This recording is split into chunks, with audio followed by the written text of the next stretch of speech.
a world where we have everything and it's still not enough, we're often left wondering, is this really it? Deep inside, you know there's more to life. You're ready to leave behind the old push your way through and claim the deeper, more meaningful life that's calling you. That's what we invite you to explore with us. We're your hosts, Stephanie Allen and Maren. And this is the Soulful Leader Podcast. Yay! Hi, welcome to the Soulful Leader Podcast. This is Stephanie and I'm here with Maren. And we're taking a deep dive into the ocean of the unknown today. And what I mean by that is that the emotion, energy in motion. One of the things that I am so fascinated by is that in our world, we so want to avoid any kind of emotion, unless it's peaceful, unless it's pleasant. And how is that working for us? Not so much in this world.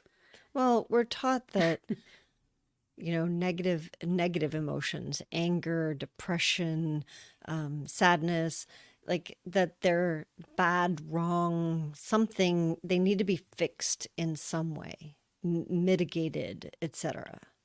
Yeah, so what we end up doing is pushing them away or blocking them or, glorifying positive thinking. We're going to look at the optimistic point of view. And there's nothing wrong with that. I'm not talking about right, wrong. But there's a problem with that is because where does all of this energy or emotion go? Like we just think, oh, well, it's not in me, so it goes away. But it doesn't. Just because we're blocking it or we're ignoring it doesn't mean that it's gone away. And part of that, when we think of flow, we do a lot with flow consulting. We help people find their path of least resistance, meaning when you drop into the very river of your stream of consciousness, which you are uniquely born with, your gifts, your strengths, your passion, your values. And when you start to strengthen that you get into flow. And what happens when you're in flow is that you become illuminated. You actually lighten up. And when you lighten up, you are inspired, you are hopeful, you are passionate, you're positive, and things start to happen naturally for the better of you. Good things start to come in your way. You start to become attracted and attractive. Right. And when we don't, we get stuck and stifled and we create pain in our bodies, in our minds. And this is something that I work with a lot in the way of pain in people's bodies. So people come in to see me and they might say, I have a shoulder pain. And I might say, okay, well, what do you want to change to be different? And they're like, well, make it go away. Duh, right. Make it go away. And I'm like, but there's so much more. I always say, if you could have figured out how to solve that shoulder problem, there is so much information in the world today. Right. You would have figured it out. So it's not coming from an information level. It's not coming from a physical form, unless you say, well, I fell down the stairs last week and my shoulder hurts. Okay, well, that's a physical thing, but we can solve that physical issue. But when someone has had a pain or an ache for like a chronic, right, for a long, long time, there's a lot more going on. And we tend to, as a society, not want to look underneath the surface because that's messy. What are you talking about? Why are you lifting up the sheets? I stuff all kind. It's like, my niece is so great because I can relate to this. I was just like her. You get sent up to your room because your room is messy and you say, you're not going out until you clean up your room. And magically in a matter of 15 minutes, the room is clean. And then someone goes upstairs to inspect that room and you pull up the bed skirt and you notice that the entire room has been shoved underneath the bed skirt. And so to the outer form, it's like, oh yeah, the room is nice and clean, but under the bed skirt, it's a hot mess. Right. And we do that all the time with everything in our lives. So we might eat well, we might exercise, we might take showers, we might brush our teeth, but there's a lot under the bed skirt. There's a lot under the bed skirt, people, because there's a lot mentally and emotionally and even spiritually that has been shoved and pushed aside. And this matters. Yeah. This is why it's scary to look under there right? To look inside. And the reason that we avoid it, we're like, oh, kind of like the episode that we did about my garage, right? My 4-car garage that was full of crap. And it's like, I didn't even want to look in it. And that's the way we are with our insides, Yeah. It's uncomfortable. It's It's like, uncomfortable. what are you talking about? I shoved that under there a long time. I don't even know what's in there. And please don't lift that bed skirt. Right. Because it's there and I don't want to go there. Mm-hmm. But there's a cost of not going there. There is. There's a big cost. There's a big cost. Well, I know for myself, because we all do it, right?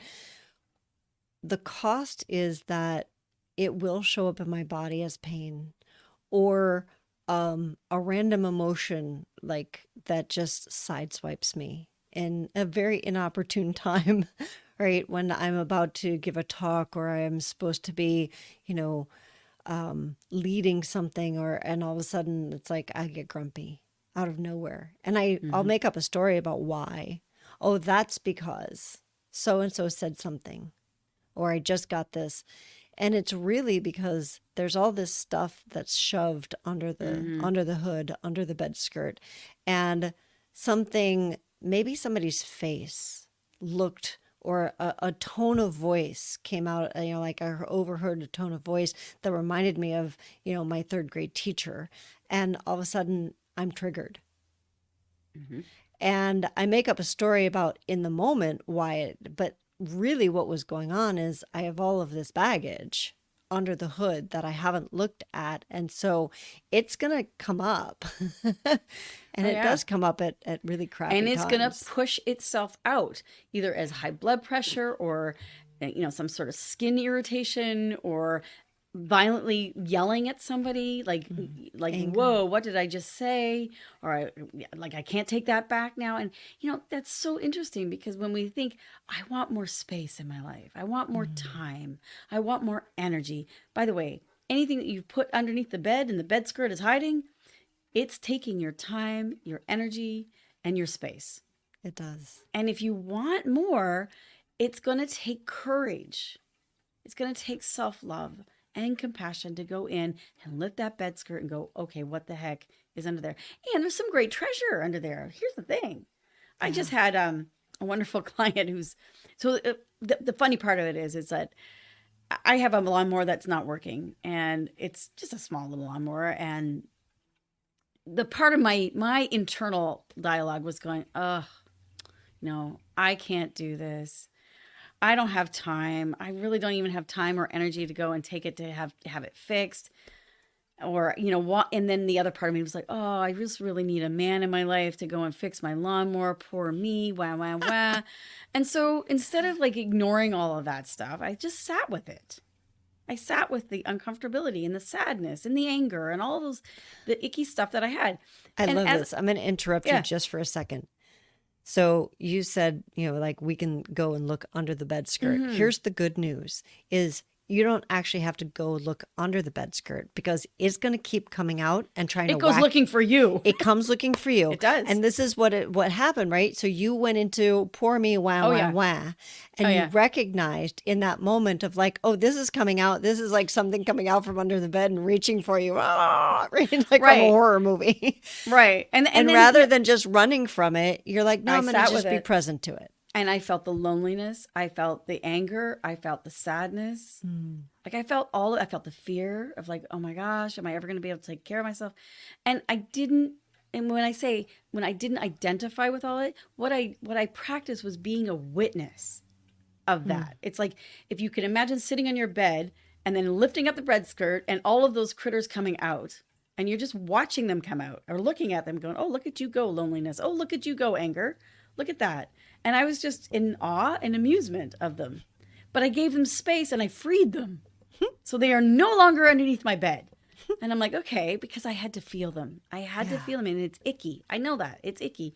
But in doing so, all of a sudden, this enlightening moment came up and said, you know what? There's YouTube. I'm going to YouTube this thing.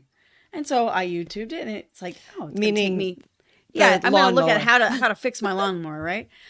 And so I'm like, okay. And I have this wonderful office manager who does a lot of wonderful design things. So I kind of was trying to slough it off to him going, hey, do you think you could fix my lawnmower? And he's like, Stephanie, I don't do that kind of stuff. I don't get my hands messy. And I'm like, started to laugh. And I'm like, I guess I'm going to have to do this. So I lovingly said, you know what? I can do this. I can do this. And just as I got everything together as to my little list to go out to the store to buy what I needed and kind of prep myself, I had this young person come in, this lovely young person come in as a client, and he was late. He was late for his session.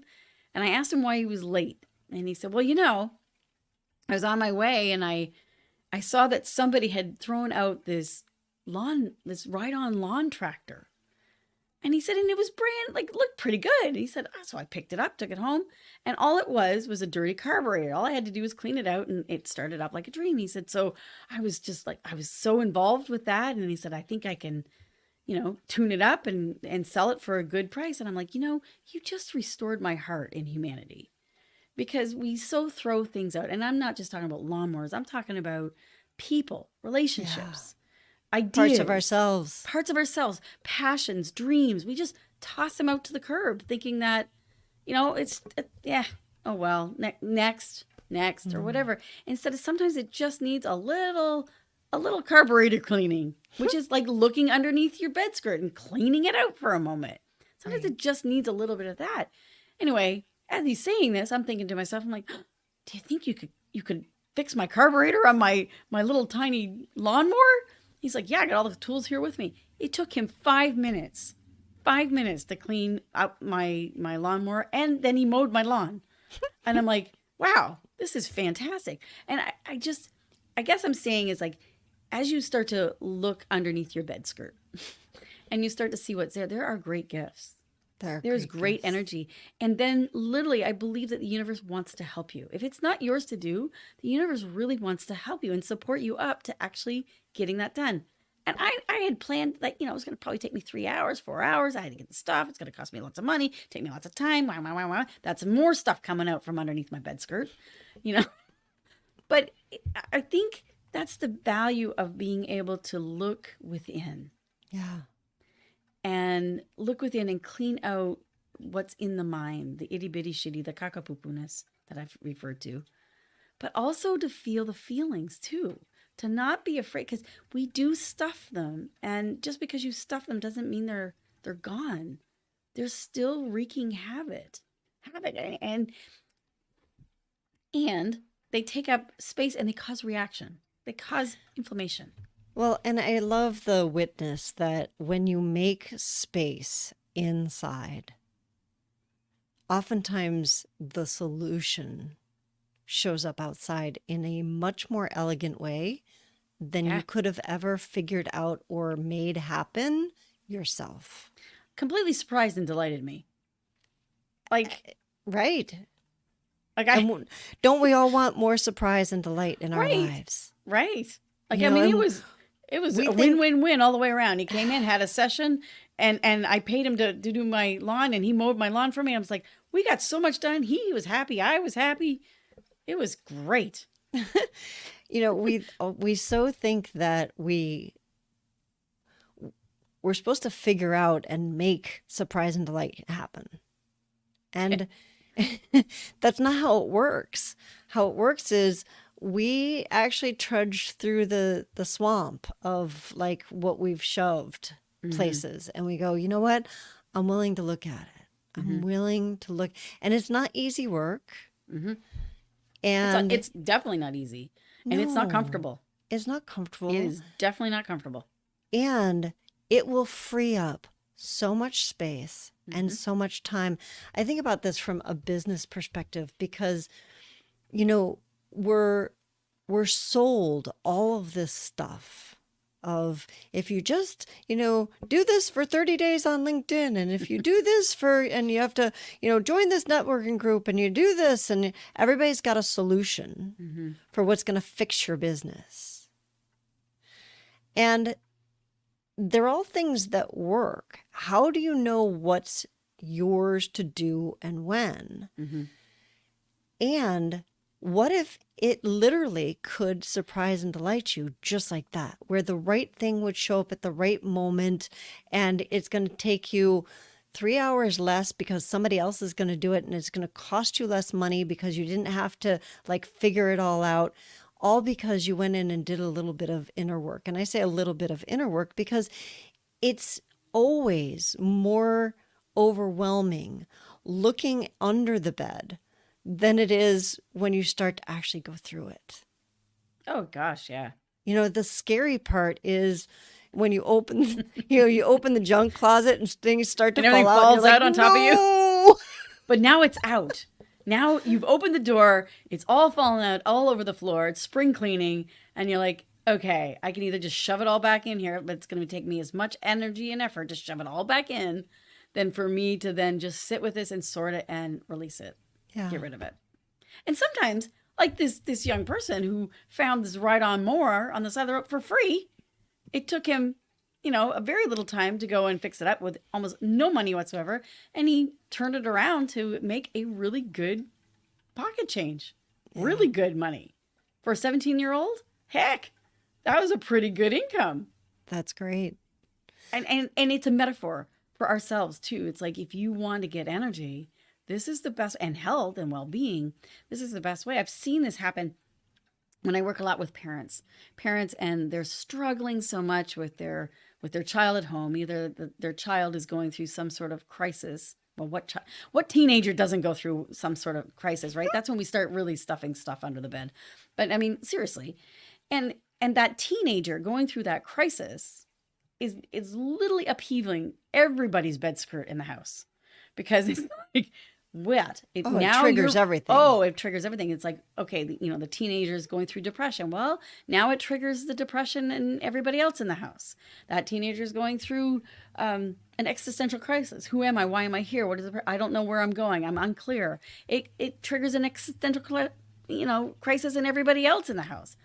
So this is the value of looking underneath the bed, because when you can go in and you can face that loneliness and you can face that anger or face that sadness with love, with kindness, as a witness, then when it shows up in your outer life with loved ones or colleagues or friends, then you already have space for them.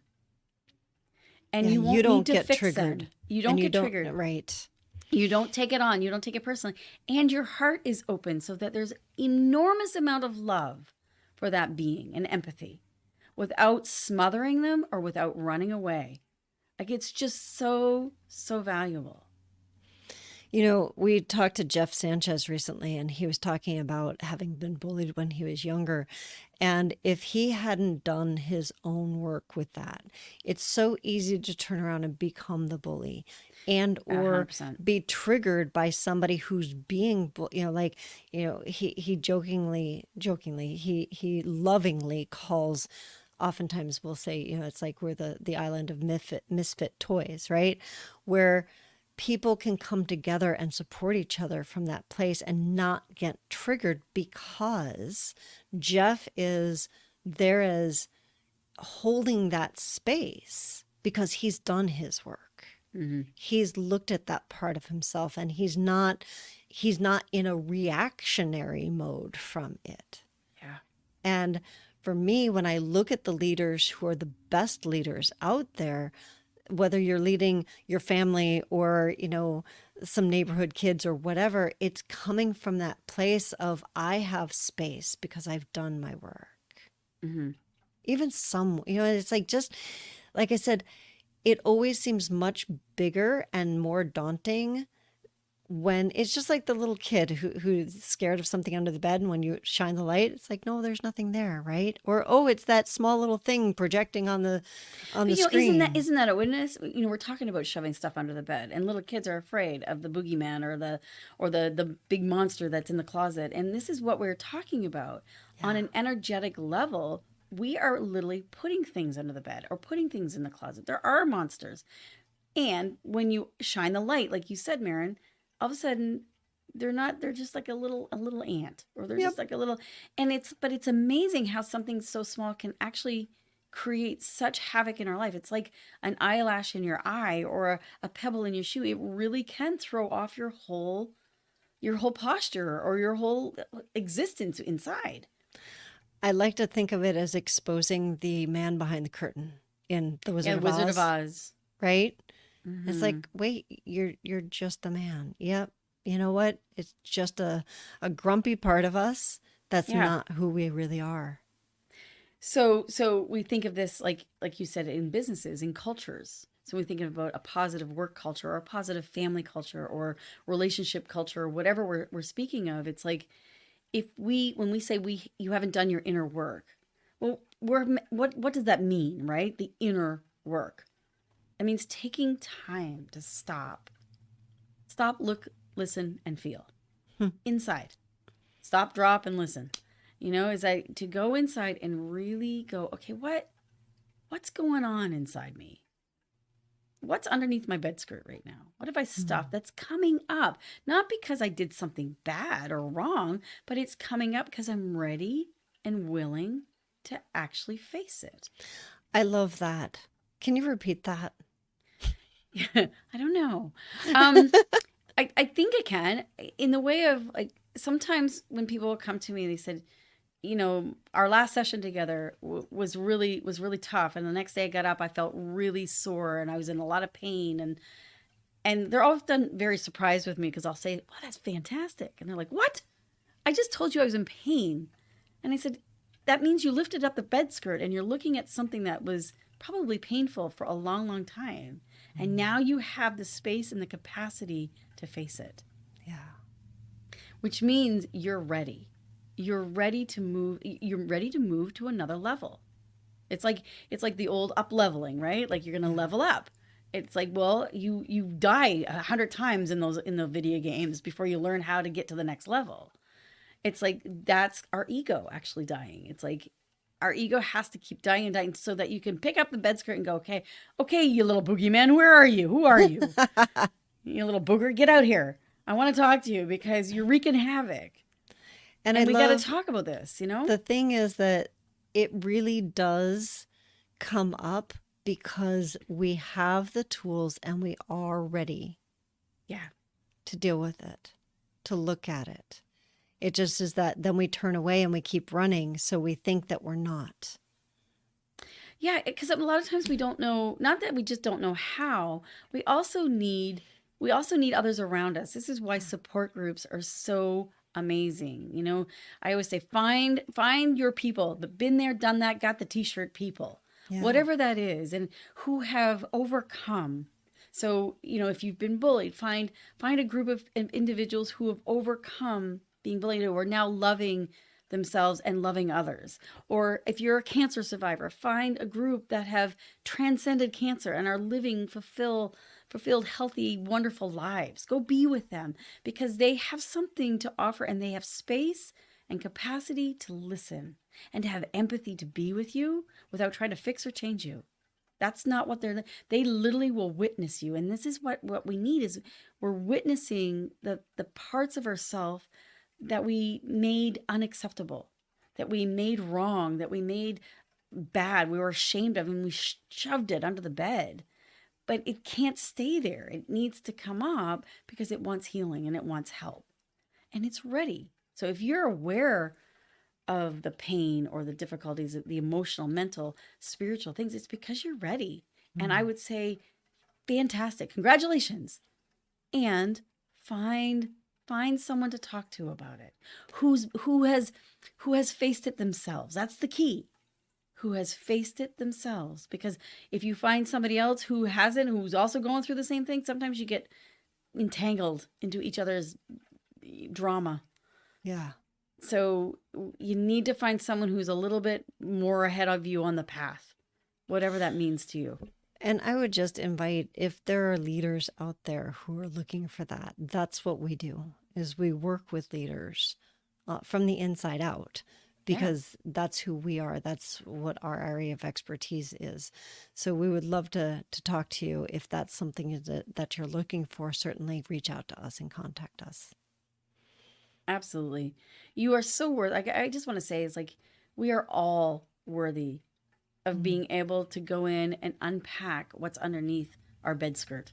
Yeah. It's like what's under the hood, right? Like, let's see how so that we can clean it and we can clean out that carburetor so that you can run smoothly and powerfully and more efficiently. Like, Going back to the very yeah. beginning, you said that, that's our flow state. That is our natural state, and it's our flow state. And there's nothing wrong with us that it's now gunky. That's what happens with use. That's right. And emotion is energy in motion. That's flow. So whether it's tears, whether it's rage, whether it's fear, whether it's lonely, whether it's laughter and love, we shut those things down too, of like, okay, we're having too much fun. Just settle down. It's time to go to bed now. Quiet down. It's like we stuff everything. And where's it going? I mean, whether we do that in our physical bodies, whether we do that in our minds or our emotions, we also do it with stuff, with materialism, with consumerism, with food. We do that. We stuff it. And then like, what if we could face it with love and kindness? And what if you didn't have to face it alone? That's, to me, is healing. And we all are worthy of taking the time to look underneath what's under the hood. That's our vision, is for all people to feel loved and worthy. And imagine a world. Imagine a world where you know that you're here for a reason, because you are valuable, and you and are that here for everything a reason. that gets stuffed underneath the bed is actually treasure. Yeah. Like, just like this young man, somebody else's junk was his treasure. Exactly. And it is true for us too. What's been stuffed underneath your bed, some of it is not even yours. Most of it probably isn't yours. But it's also buried treasure. That's why we bury treasure deep in dark caves and into the ground and into the bottom of the ocean, because we've got to go into that ocean of emotion. And it's there for us when we're ready for it. Absolutely. To bring it up and be like, oh, I found a treasure. Instead of, oh shit, not that again. I think it would make it more adventurous and more kind if we looked at it that way. It would. Rather than the shame. It would. So I invite everybody this week to, when your shit starts to come up, can you look at it and say, oh, ooh, there's a treasure. What is it? What's it asking of? What's it calling to me to, right? Compost. Gonna put it on the garbage. It's gonna grow great gardens. Yeah, exactly. Feed it to the worms. So enjoy as you go through this week, and give some thought to what are some of those inner things that are coming up that are saying, hey, we're ready to bring our treasure into your world, if you'll just give us a little bit of time. So remember, you can find us on our website, thesoulfulleaderpodcast.com, and on our Facebook page and LinkedIn page under The Soulful Leaders. And if you're interested in working with us, visit our Soulful Leader Project website, tslp.life. We'll see you all next week on the Soulful Leader Podcast.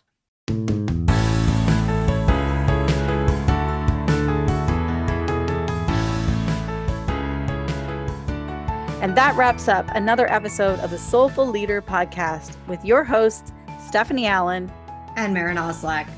Thank you for listening. If you'd like to dive deeper, head over to our website at thesoulfulleaderpodcast.com. Until next time.